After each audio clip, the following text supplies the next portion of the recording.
So I've been driving for a little while now, just thinking, not going anywhere specific, just needed to move, needed to think out loud. And this one's been on my heart for days. So let's get into it. Your assignment, the thing you were put here to do, not your job, not your title, not the thing on your resume. I mean the real thing, the deep thing, the reason you're here on this earth at this specific moment in history, with this specific set of experiences and gifts and pain and perspective that nobody else has in exactly the same combination that you do. And I want to tell you something today that I genuinely believe with everything in me. You have been underestimating it.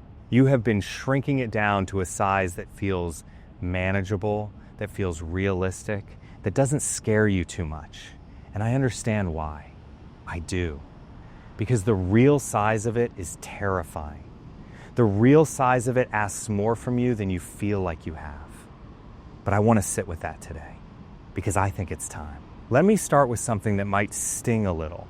And I say this with love. I really do. A lot of us have spent years, maybe our whole lives, treating our calling like a hobby. Something we'll get to eventually. Something we do on the side, in the margins, in the spare time that somehow never quite arrives. And we tell ourselves we're being responsible, we're being realistic, we're being wise. But underneath all of that, if we're really honest, we're just scared of the size of it, scared of what people will think, scared of failing publicly at something that actually matters to us, scared of succeeding even. And I think that one doesn't get talked about enough. The fear of actually becoming what you're supposed to become because of everything that comes with it, everything that changes, everything you can't go back from once you step into it fully. And so we keep it small, we keep it safe. We say one day and when the time is right, and I'm still figuring it out. And the years pass, and the assignment just sits there, waiting, patient, never quite going away, tugging at you every time you get quiet enough to feel it. And here's the thing that breaks my heart a little, honestly. Some of the most gifted people I've ever encountered in my life are sitting on something extraordinary, and nobody knows about it. And not because they're not capable, not because they're not ready, but because they talked themselves out of it so many times that they genuinely started believing the assignment was smaller than it actually is. They downsized it. They made it fit a life that was easier to manage, a life that didn't ask too much, a life where failure was less visible. And I understand that. I really do. But I also think it's one of the saddest things in the world. A person who was built for something extraordinary, settling, not out of laziness, but out of fear. I want to tell you something about the people who were watching you before you were born. And I know that sounds strange, so stay with me. There's a verse. And I'm paraphrasing here because I don't have it memorized word for word, but it talks about how you were known before you were formed. Before you even existed in a physical sense, you were already known, already seen, already assigned. Think about what that means for a second.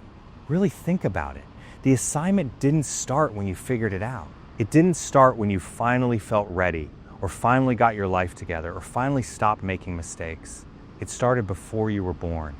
Which means every single thing you've been through, every hard season, every failure, every loss, every moment where you felt completely disqualified, none of it disqualified you, not one thing, because the assignment was established before any of it happened.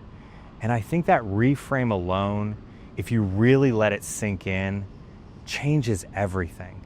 Because a lot of us are walking around feeling like our past disqualifies us. Like the things we've done, the places we've been, the versions of ourselves we're not proud of. Like all of that is somehow evidence that we were wrong about the calling, that maybe it wasn't real, that maybe we imagined it. But that's not how this works. That's never been how this works. The calling doesn't get canceled by the journey. The assignment doesn't expire because the path got messy. Now here's what I want to talk about, because this is the part I think people miss the most. The assignment isn't just about what you do. It's about who you become in the process of doing it. And those two things are inseparable. Because here's the thing. God doesn't just want to use your gifts. He wants to use your story, your actual story. Not the cleaned up version you'd put in a highlight reel, not the testimony you've rehearsed enough times that it doesn't hurt anymore. Your real story, the messy parts, the parts you're still a little ashamed of, the parts that don't have a neat ending yet. Those parts, those specific parts, are some of the most powerful tools in your assignment because they're the parts that connect. When you stand in front of somebody who's going through exactly what you went through, the polished version of you can't reach them the way the real version can. The version that still knows what that felt like. The version that hasn't forgotten the bottom.